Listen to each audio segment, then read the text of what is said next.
Assalamualaikum warahmatullahi wabarakatuh. Jumpa lagi dengan saya Lewan Abdillah untuk mata kuliah Knowledge Management System, pertemuan Knowledge Management System Life Cycle. Sebelumnya kita review terlebih dahulu pertemuan yang sudah. Kita telah belajar terkait dengan data, information, and knowledge, knowledge hierarchy, knowledge basic hierarchy, basic knowledge related definition, serta knowledge types. Kita lihat data, information, and knowledge memiliki hubungan. Kalau digambarkan menurut Baker Fernandez, knowledge sudah ada sejak dari data sampai ke information. Bedanya, nilai knowledge pada data itu masih zero to low. Sedangkan apabila sudah diproses dan menjadi information, nilainya dari medium to very high. Semakin berkualitas knowledge-nya, tentu nilainya akan ada pada high to very high. Lebih lanjut, ilustrasi data itu digambarkan seperti ini ya. Perhatikan lingkup data itu meliputi data dan information, tetapi kalau pada fase data masih berupa data-data mentah yang belum punya makna. Setelah diproses, ini ada tanda assignment, baru ada information tertentu. Information ketemu information, dia membentuk suatu knowledge. Contohnya untuk di sini adalah suatu formula. Seperti itu ya. Kemudian, knowledge, data, dan information itu terkait dengan information system, decision, dan event. Data akan diproses dengan information system, itu menjadi information. Kemudian, information tadi digunakan untuk mengambil keputusan. Keputusannya berada pada event tertentu. Sekarang kita masuk ke knowledge hierarchy. Diawali dengan data, kemudian membentuk information, membentuk knowledge, di atasnya baru ada wisdom. Dari sudut pandang programming atau algoritma, semakin ke bawah, dia cenderung bersifat algoritmik, sehingga sangat mudah diprogram. Sebaliknya, semakin hierarkinya tinggi, maka tingkat algoritmiknya lebih rendah, sehingga dia lebih susah untuk diprogram. Ini sejumlah kategori dan keterangannya. Kita fokus pada knowledge ya, merupakan aplikasi data dan informasi dan menjawab pertanyaan how atau bagaimana, knowing how. Selain itu, juga ada sejumlah related definition-nya, mulai dari common sense, fact, heuristic, knowledge, dan intelligence. Kemudian yang tidak kalah penting, knowledge type. Knowledge type itu terbagi menjadi 3, tetapi nanti yang akan kita garis bawahi cenderung di yang pembagian ketiga. Jadi knowledge dibagi menjadi 2, yaitu knowledge secara eksplisit dan knowledge menjadi secara tacit. Explicit berarti knowledge decodified and digitized in books, document, report, memo, etc. Sedangkan tacit knowledge embed in the human mind. Through experience, job, kemudian human insight, dan lain sebagainya ya. Tujuan pada pertemuan kali ini kita akan mencari tahu apa saja fase-fase yang sudah umum pada konvensional system development life cycle. Kemudian baru kita akan lihat fase-fase pada knowledge management system life cycle. Perbedaannya apa dan fokus pada langkah-langkah pada KMS life cycle.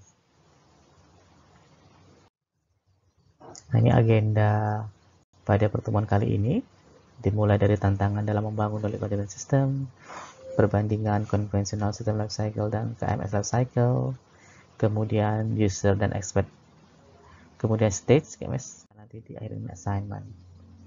Kita masuk ke background-nya ya. Membangun sesuatu itu memerlukan perencanaan yang matang, metode yang efektif, serta tim yang dapat bekerja dengan optimal.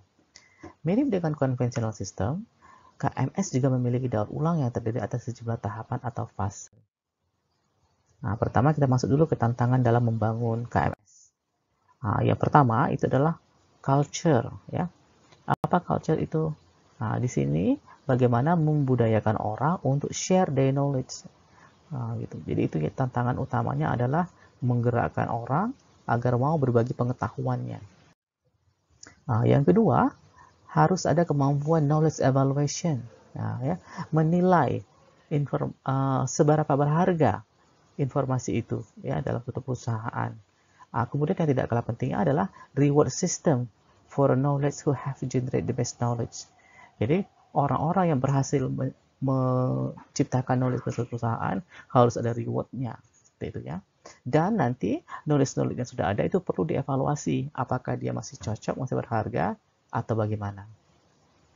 Kemudian yang ketiga adalah knowledge processing. KMS must allow organization not only to store and access information but to document how decisions were reached. Jadi harus diproses ya, tidak hanya cukup disimpan dan diakses saja, tapi cara pengambilan keputusannya itu yang terlebih lagi perlu didokumentasikan. Nah, terutama katanya apabila pengetahuan tadi cannot be readily tabulated in row or columns, seperti itu ya. Selanjutnya, knowledge yang sudah terproses itu harus diimplementasikan. Jangan knowledge itu hanya ditumbuk saja tetapi tidak diimplementasikan ya. An organization must commit to change, learning, and innovating if it is to realize the receipt in the marketplace. Seperti itu ya. Extract the meaningful information that will have an impact on special problem or mission. Nah, jadi kita harus juga mampu mengambil knowledge tadi yang mana yang akan memiliki impact. Nah, nanti terkait juga dengan knowledge evaluation. Kita ilustrasikan cycle itu misalnya pada water cycle. Jadi secara umum kita sudah mengenal siklus dari air itu ada evaporation, condensation, precipitation, dan percolation. Ini dari mungkin SD, SMP sudah dipelajari ya. Jadi siklus air itu pertama dari percolation, proses pergerakan air melalui profil tanah. Yang kedua, evaporation, proses membentuk uap air karena pemanasan sinar matahari. Yang ketiga, condensation, proses perubahan uap menjadi cairan yang terjadi di awan. Yang keempat baru precipitation, proses curahan turunnya air hujan. Seperti itu ya, siklusnya. Dengan analogi yang sama, kita bisa bayangkan suatu sistem itu juga memiliki daur ulang yang seperti water cycle tadi. Nah, sekarang kita lihat misalnya untuk conventional system development life cycle ya. SDLC adalah overall process for developing information system menurut Balzan. Dimulai dari planning and analysis through implementation and maintenance. Nah, jadi Balzan itu sudah menggambarkan ya seperti apa SDLC. Versi beliau ada 7 tahapan. Nah, yang pertama katanya planning, analysis, design, development, testing, implementation, maintenance. Kalau digambarkan seperti ini ya. Mulai dari planning, analysis, design, development, testing, implementation, and maintenance. Oke. Nah, pada KMS ada juga sejumlah life cycle-nya. Di sini akan kita ambil 2. Yang pertama yang lebih senior itu dari Tiwana. Tapi dia menyebutkan dengan istilah KM roadmap katanya. Di sini dia membagi menjadi 4 fase dan 10 langkah-langkah. Fase pertama itu terkait infrastructural evaluation. Fase kedua system analysis, design and development. Fase ketiga system deployment. Fase keempat evaluation. Kalau digambarkan seperti ini ya. Ini fase pertamanya, analyzing existing infrastructure, aligning knowledge management and business strategy. Itu ya. Jadi pada fase pertama itu ada 2 langkah. Fase kedua terdiri atas 5 langkah ya. Ini mulai dari designing knowledge management architecture, auditing analyzing existing knowledge, designing knowledge management team, creating the knowledge management blueprint, sampai developing knowledge management system. Ini fase kedua ya. Fase ketiga terdiri atas 2 langkah, deploying with early methodology, change management, culture, reward, structure design, and choice of the cycle. Ada 2 langkah ya. Nah, yang terakhir fase ini fase keempat ya. Fase keempat itu hanya 1 langkah. Nah, bagian yang terakhir. Di sini baru kita masuk ke KMS Lifecycle versi kedua, yaitu dari Awad and Ghaziri. Awad dan Ghaziri mengusulkan siklus yang lebih simpel, ya. Ada 7. Seperti ini. Perbandingannya, kalau pada konvensional dia cenderung memiliki satu correction looping pada physical design and testing, sedangkan pada KMS Lifecycle dia memiliki 2. Ini ya. Ada pada validating KMS system, dan yang kedua adalah post system evaluation. Jadi dan dua-duanya sangat terkait dengan knowledge capture. Perbedaannya, system analysis deal with information from users, ya. Knowledge developer deal with knowledge from domain expert. Seperti itu bedanya, ya. Jadi kalau information itu cenderung didapatkan dari user, tapi kalau knowledge itu dari expert. Kemudian user know the problem but not the solution, sedangkan expert know both the problem and the solution. Conventional system lifecycle cenderung sekuensial, sedangkan KMS lifecycle cenderung incremental and interactive. System testing normally at the end of conventional system lifecycle, sedangkan pada KMS testing itu sudah sejak awal dilakukan.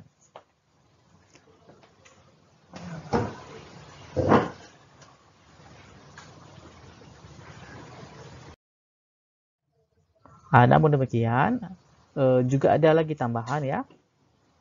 Conventional system itu process driven or specified and built. Sedangkan KMS lifecycle dia bersifat result oriented or start, store, and grow. Seperti ini, ya. Walaupun ada perbedaan, mereka juga ada persamaan, ya. Sama-sama diawali dengan problem dan diakhiri dengan solution, dan seterusnya. Nah, pada perkuliahan ini kita cenderung akan memakai KMS Lifecycle versi Awad dan Ghaziri ini. Evaluating existing infrastructure, form DKM team, knowledge capture, design blueprint, verify and validate DKM system, implement DKM system, manage change and reward structure, serta post-system evaluation. Ini sejumlah pertanyaan kunci dan outcome. Evaluating infrastructure itu terkait dengan system justification, ya. What knowledge will be lost through retirement, transfer, or departure to other firm. Jadi bisa saja, tadi sudah dijelaskan bahwa knowledge itu ada pada expertnya. Expert itu ada pada employee atau personal yang ada pada suatu unit atau departemen.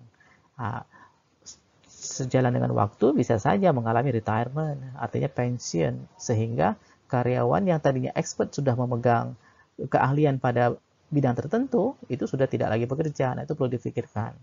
Atau bisa jadi karyawan tadi mengalami rotasi, ya, dari suatu bagian ke bagian yang lain, maka unit-unit yang atau knowledge yang sudah dipegang oleh yang bersangkutan perlu digantikan dengan personal yang lain. Atau bisa juga is the purpose KM system need several location. Jadi bisa saja suatu organisasi itu tidak hanya beroperasi pada satu lokasi, tapi dia juga bisa beroperasi pada banyak lokasi. Kemudian yang tidak kalah pentingnya, are expert available and willing to help in building a KM system. Kita boleh saja memiliki infrastruktur yang lengkap, tetapi adakah expert yang mau membantu kita? Termasuk juga, does the problem in question requires experience in intensive reasoning to solve? Kira-kira problem tersebut bisa diselesaikan dengan short experience atau membutuhkan here experience. Nah, itu juga perlu diperhatikan, ya. Ini scope faktornya, seberapa lebar dan dalam proyeknya, baik dari sudut pandang keuangan, sumber daya, dan batasan-batasan operasional.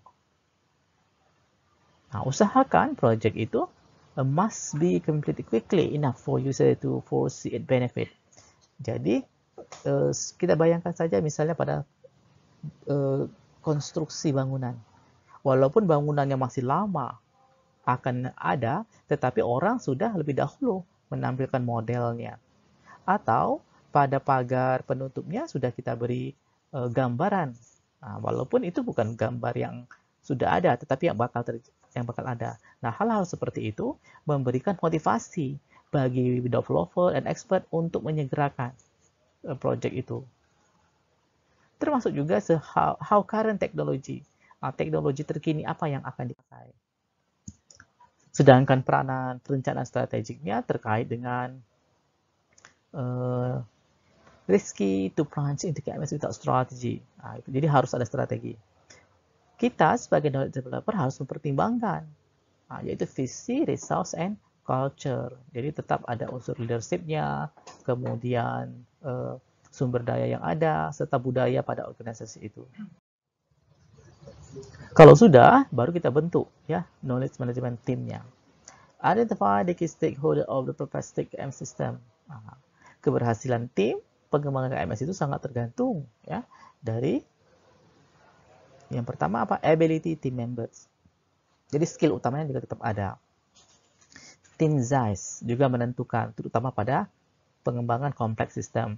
Apakah kompleks sistem itu besar atau bagaimana? Kemudian leadership and team motivation. Ada yang mengarahkan dan ada yang mendorong. Gitu ya. Kemudian harus realistik atau not promising more than can be realistic deliver. Yang ketiga, ini fase yang cukup krusial, bahkan sangat penting ya, knowledge capture. Explicit knowledge capture in repository from various media. Boleh juga ya. Jadi kita menangkap tadi bisa melibatkan banyak media. Kemudian tacit knowledge capture from company expert. Satu lagi, selain dengan media, kalau eksplisit itu pada media, kalau pada tacit dari mana? Dari expert. Nanti ada tools and methodology-nya. Ya. Knowledge developer capture knowledge from expert in order to build the knowledge base. Jadi kalau pada konvensional system cenderung yang dibangun adalah database. Tapi pada KMS Lifecycle yang dibangun itu adalah knowledge base-nya. Yang tidak kalah pentingnya adalah selecting an expert. Kalau pada konvensional kita mengambil information dari user. Tetapi kalau pada KMS Lifecycle kita akan mengambil knowledge dari expert. Ya. How does one know the expert is fact an expert? Orang bisa saja mengaku expert, tetapi kita harus tahu memilah seperti apa expert yang dibutuhkan untuk KMS kita ya. Kemudian kita harus yakin bahwa expert itu akan stay selama pengembangan project. Yang ketiga, backup. Apabila expertnya itu misalnya pindah ya atau berubah pikiran tidak mau lagi pada project kita.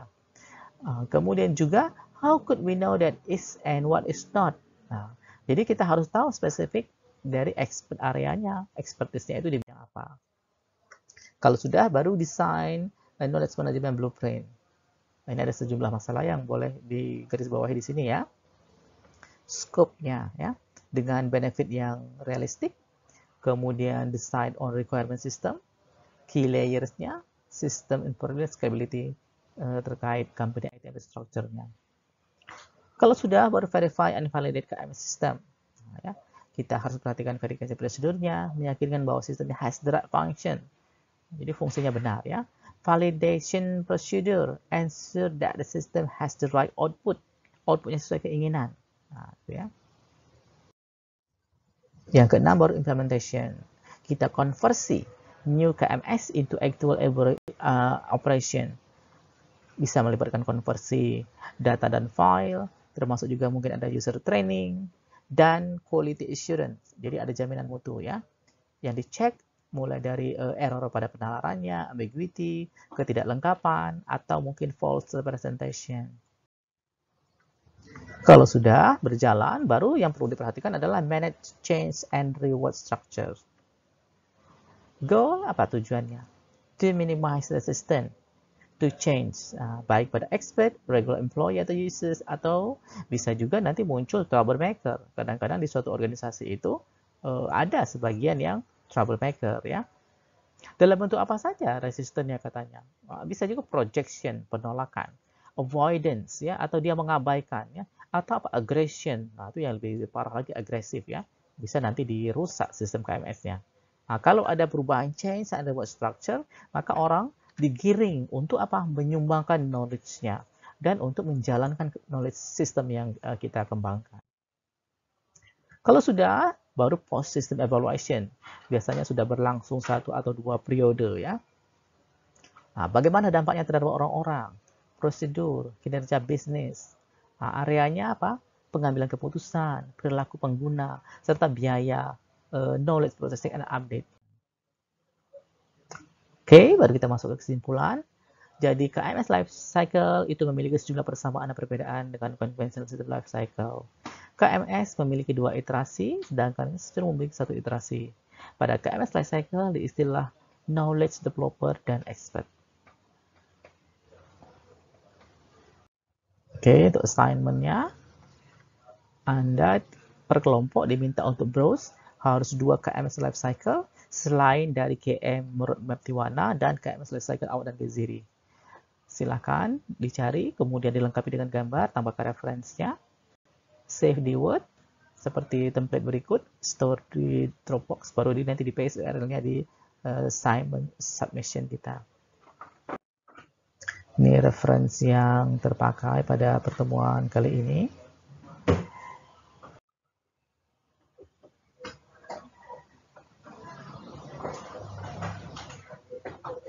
Oke, sampai di sini.